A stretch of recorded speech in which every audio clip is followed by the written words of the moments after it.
तमाम घोटाले चल रहे हैं।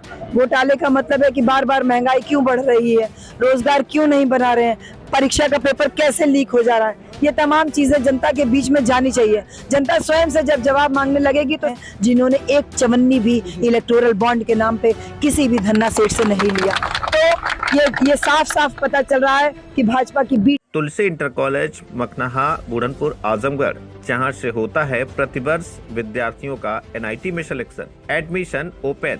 अधिक जानकारी के लिए प्रधानाचार्य विक्रांत सिंह से संपर्क करें। Sarvodaya public school and English medium को educational day school with hostel facility near RTO Haribanshpur Azamgarh, admission open.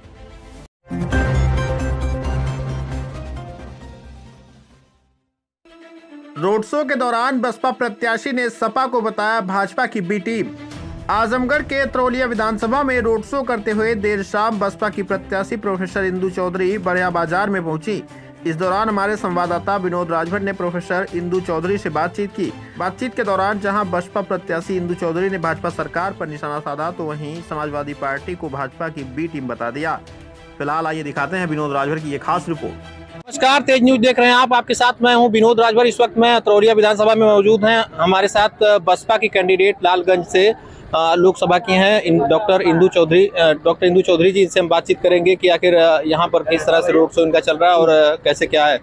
Ma'am, अपना थोड़ा सा संक्षिप्त परिचय देते हुए आज के कार्यक्रम के बारे में बताइए, कैसा कहां से चल रहा है कार्यक्रम आपका? लालगंज लोकसभा के हम सभी विधानसभाओं में 2-2 दिन का रोड शो का कार्यक्रम रखे थे। तो एक दिन लालगंज, फिर दीदारगंज, फिर निजामाबाद, फूलपुर और अतरौलिया, और फिर पुनः ये चक्र वापस होकर के आज वापस अतरौलिया आया है। तो ये दूसरे दिन का रोड शो है जिसमें हमने पूरी विधानसभा को कवर किया है। गांव के बीच से दोपहर तक और शाम के टाइम हम पूरी मार्केट्स को कवर करके जनता के बीच में संवाद भी करने का प्रयास किए हैं। साथ ही साथ एक मिलन का भी एक जो है प्रत्याशी को वो पहचान लें, जान लें और उनका आशीर्वाद आम जनता का ले लें, इस प्रयास से ये रोड शो किया गया और ये काफ़ी हद तक सफल रहा। आप देख रहे हैं इतने सारे लोग सुबह 9 बजे 10 बजे से लगातार हम लोग के साथ में लगे हुए हैं। 12 घंटा हो गया और ये लगातार ये सफर अभी तक उतने ही जोश और खरोश से जारी है। मैम, जनता का कितना आशीर्वाद आपको मिल रहा है? आप घूम रही होंगी तो आपको कुछ अंदाजा लग ही रहा होगा, क्या लग रहा है आपको? मुझे सर्व समाज के लोगों का बहुत प्यार और दुलार मिल रहा है और मैं इसके लिए बहुत ज्यादा आभारी हूँ। मुझे उम्मीद से कहीं ज्यादा जो है लोगों का रिस्पांस मिल रहा है। इसको कहते हैं ओवरवेलमिंग रिस्पांस, वो मुझे मिल रहा है। सभी जाति के लोग, सभी धर्म के लोग एकदम हाथों हाथ ले रहे हैं। बहुत गदगद हूँ, बहुत आभारी हूँ आप सबका। अच्छा मैम, समाजवादी पार्टी जैसा कि कह रही है कि लगातार आरोप लगा रही है कि बसपा भाजपा की बी टीम हो चुकी है, इस पर आपका क्या कहना है? अब पीडीए का दावा करने वाले लोग एक भी मुसलमान को राज्यसभा नहीं भेजे। पीडीए का दावा करने वाले लोग आज तक, अभी आज की इसी बार का देख लीजिए, लोकसभा चुनाव में कितने मुसलमानों को टिकट दिया। बहन कुमारी मायावती जी ने 23 मुसलमानों को लोकसभा में उम्मीदवार बनाया। पिछली विधानसभा में 100 से ज्यादा उम्मीदवार बनाए। शेख मोइनुद्दीन चिश्ती उर्दू अरबी फारसी विश्वविद्यालय लखनऊ में बनाया। तमाम मदरसों को तमाम सहूलतें दी।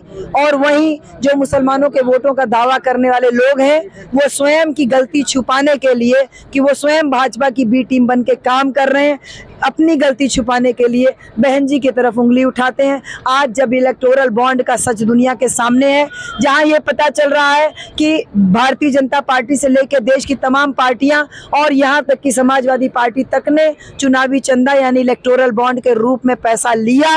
अकेली बहन कुमारी मायावती जी ऐसी नेता हैं जिन्होंने एक चवन्नी भी इलेक्टोरल बॉन्ड के नाम पे किसी भी धन्ना सेठ से नहीं लिया। तो ये साफ साफ पता चल रहा है कि भाजपा की बी टीम बन के समाजवादी पार्टी काम कर रही है और केवल अपनी गलती छुपाने के लिए बहन जी के ऊपर इस तरीके से आरोप लगाती है। लेकिन हाथी अकेले चलता है, मस्त होकर चलता है। हाथी के ऊपर इस प्रकार के आरोपों का कोई प्रभाव नहीं पड़ता। अच्छा मैम, आरोप लग रहा है कि भाजपा के दबाव में आकाश आनंद जी हैं जो आपके पार्टी के कोऑर्डिनेटर हैं, उनको हटाया गया, इस पर आपका क्या कहना है? देखिए, आपके पास मुंह है, आप कुछ भी बोल सकते हैं। पार्टी का अनुशासन बहन जी ने ये साबित कर दिया कि चाहे उनके परिवार का कोई व्यक्ति हो या बाहर का कोई व्यक्ति हो, सबके लिए एक बराबर है। इसके पूर्व में भी जयप्रकाश जी को राष्ट्रीय उपाध्यक्ष बनाया गया था। बेहद यंग थे वो भी, 28-30 साल करीब उनकी भी उम्र थी। लेकिन जब आपको इस बड़ी पद दिया जाता है तो उस पद के साथ में उसकी जिम्मेदारियों का एहसास भी होना चाहिए। अब आप तत्काल पार्टी ज्वाइन करके तमाम लोगों के ऊपर कौन देशी है कौन विदेशी है इसके ऊपर टिप्पणियां जैसे ही वो करने लगे, लगे बहन जी ने उनको तुरंत निलंबित किया और उसके बाद पद से हटाया। सेम वही केस अभी मैं जब देखती हूँ आकाश आनंद जी का है, तो जिस प्रकार से एक अमर्यादित भाषा का प्रयोग आकाश आनंद जी के द्वारा किया गया और बहन जी के द्वारा तत्काल अनुशासन में रहने की हिदायत दी गई, ये कहते हुए कि मैच्योरिटी के लेवल तक पहुंचने तक आकाश आनंद जी राष्ट्रीय कोऑर्डिनेटर के पद से हटाए जाते हैं। ये नहीं कहा कि निकाले जाते हैं। तो ये कहा गया कि भाई जब तक आप सीख नहीं लेते हो, बच्चा जब तक सीख न जाए तब तक उसको कैसे खड़ा करके मैदान में दौड़ा दिया जाए। तो इससे पहले कि वो उन्मादी हो जाए बच्चा और बगैर ट्रेनिंग के कुछ गलत काम कर दे, इससे बेहतर है कि उसकी स्टीयरिंग थाम ली जाए, उसको अनुशासन में रखा जाए और वही अनुशासन का पाठ बहन कुमारी मायावती जी ने पढ़ाया है। हम सब बहन जी के इस निर्णय का दिल से स्वागत करते हैं कि उनका निर्णय सर्व समाज के लिए, सभी लोगों के लिए, कार्यकर्ताओं के लिए और उनके परिवार के सदस्यों के लिए एक बराबर काम। मैम, आखिरी सवाल हम लेना चाहेंगे, जैसे जनता में आप जा रही हैं तो जनता को क्या आश्वासन दे रही हैं और युवाओं के लिए क्या कहेंगी? जिस तरह से युवा रोजगार की आज बात कर रहा है, तो उनके लिए क्या आप लोग करेंगे आपकी अगर सरकार बनती है तो? देखिए, हमारी पहली प्राथमिकता यही है कि ये जो तमाम घोटाले चल रहे हैं, घोटाले का मतलब है कि बार बार महंगाई क्यों बढ़ रही है, रोजगार क्यों नहीं बना रहे हैं, परीक्षा का पेपर कैसे लीक हो जा रहा है, ये तमाम चीजें जनता के बीच में जानी चाहिए। जनता स्वयं से जब जवाब मांगने लगेगी तो सरकार की जवाबदेही तय होगी। युवा बच्चे स्पेशली उन्मादी होकर के वोट ना करें, उन्मादी होकर किसी भीड़ का हिस्सा ना बने, कभी भी कोई ऐसा हिंसात्मक काम ना करें जिससे उनका पूरा करियर चौपट हो जाए। बाबा साहब डॉक्टर अंबेडकर ने यही कहा था, युवा पहले शिक्षित हो, अपने पांव पे खड़े हों, उसके बाद अपने समाज के लिए, राजनीति के लिए कुछ काम कदम करने के लिए आगे बढ़ाएं।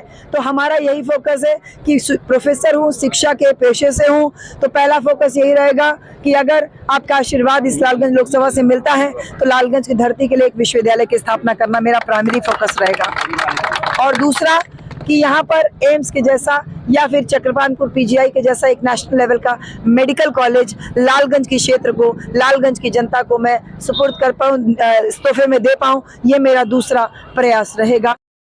यह थी बसपा प्रत्याशी इंदु चौधरी, जो बहुत ही बेबाकी से अपनी राय रखी। फिलहाल ऐसी ही तमाम खबरों के लिए आप जुड़े रहें तेज न्यूज के साथ।